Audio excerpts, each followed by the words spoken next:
Há coisas que o governo jamais quis que você soubesse. Uma vila foi realocada, famílias desapareceram e documentos foram destruídos. O que aconteceu debaixo do hospital nunca deveria ter sido revelado. Mas agora é tarde.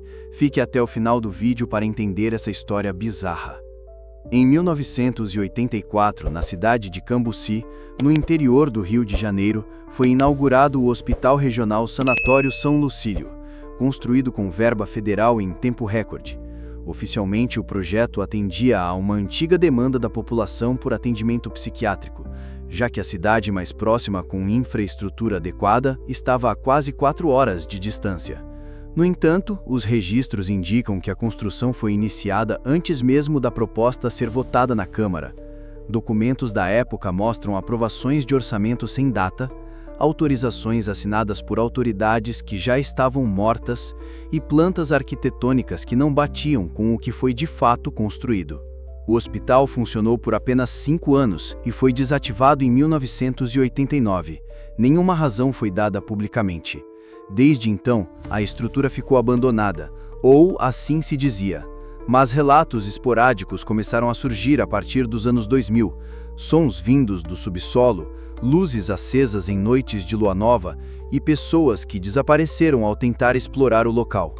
Todas essas informações permaneceram em fóruns obscuros da internet, até que, em 2019, um ex-funcionário da prefeitura entregou ao jornalista aposentado Ivan Cassiano um dossiê com cópias de laudos médicos, plantas subterrâneas nunca divulgadas e, principalmente, uma gravação em microfita com os últimos registros feitos por um médico residente. Ivan, antes de desaparecer misteriosamente em 2020, digitalizou o conteúdo e deixou tudo armazenado em uma nuvem protegida por senha. O arquivo foi liberado automaticamente após 3 anos sem login. O que você vai ouvir agora é baseado nos trechos reconstruídos desses arquivos.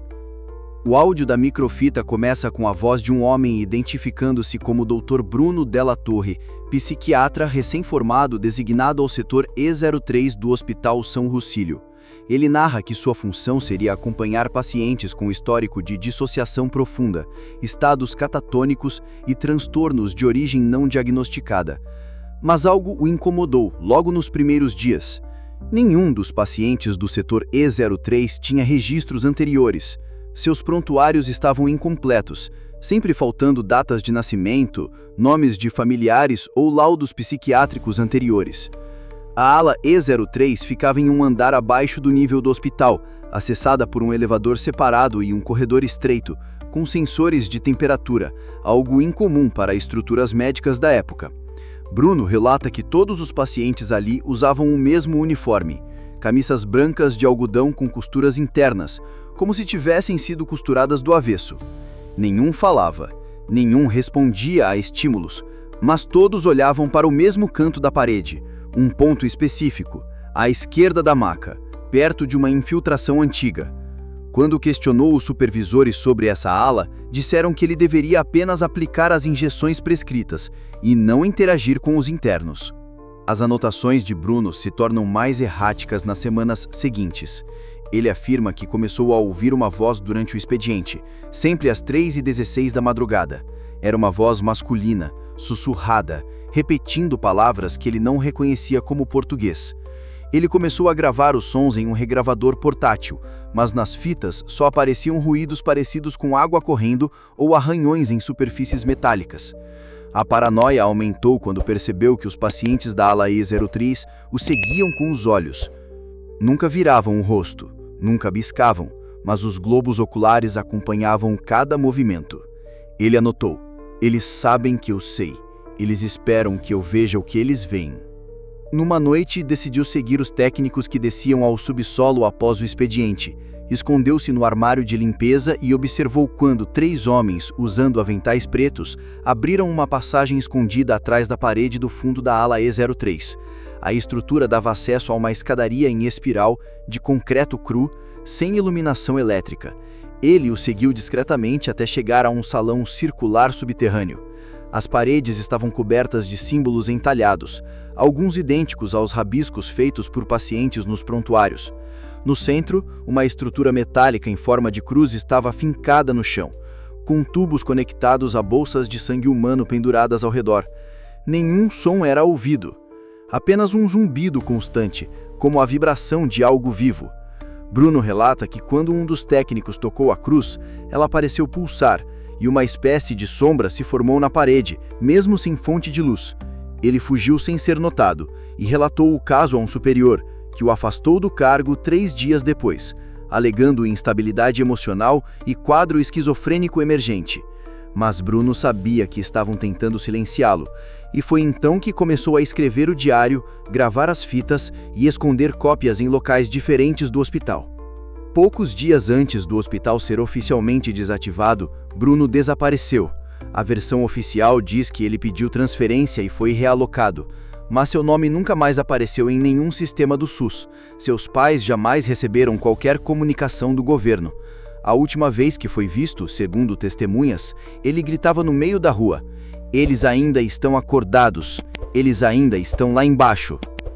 Em 2020, após a liberação dos arquivos por Ivan, um grupo de documentaristas independentes decidiu investigar o local. Entraram pela ala principal durante a madrugada, com equipamentos de respiração e sensores de movimento.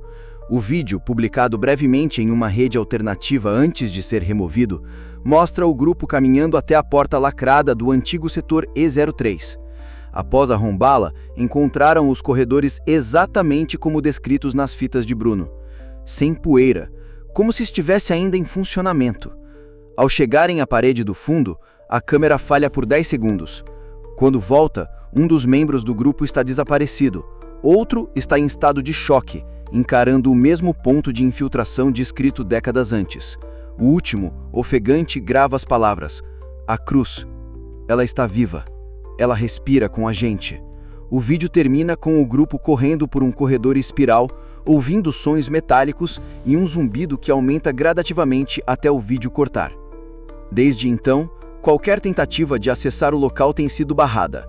O hospital foi cercado por tapumes, declarado estrutura de risco e vigiado por seguranças terceirizados. Mas moradores afirmam que, em noites específicas, luzes ainda acendem no subsolo, e quem passa perto diz ouvir algo. Não gritos, mas respiração, múltipla, descompassada, como se dezenas de pessoas estivessem presas debaixo da terra, acordadas, esperando. Se você chegou até aqui, agora você também sabe, e isso é o suficiente para chamar a atenção deles. A presença, a cruz, ela vive debaixo da terra, ela se alimenta do silêncio, e uma vez que você a ouve, ela passa a te ouvir também.